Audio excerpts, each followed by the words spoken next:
I'm Rachel Margolis. I'm an associate professor in the Department of Sociology at Western. I study families. I study how families are changing, why they're changing, and what the implications are for social inequality. Well, one of my major strands of research is about how family networks are changing, the size and structure of the types of kin that people have to rely on. And one of our main findings is that more older adults today don't have the types of family members that typically support them in older age. For example, spouses and biological children. One area in which this is really important is housing policy.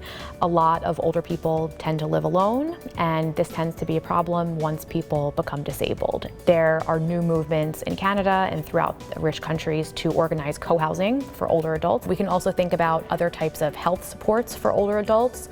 For example, there's a movement to have more nursing care come to people's houses, and this typically takes the place of some types of care that have typically been provided by family members, and so we're probably going to see an increase of this in the future. Another area of my research is about family policies and how they affect family dynamics over time. What I'm working on right now is about how Canadian parental benefits are rolled out and how they affect different groups differently. For example, the government has put into effect a recent gender equality-based benefit where both moms and dads have separate weeks of leave to take to induce men not only to take leave, but to do a lot of childcare, get used to doing childcare on their own.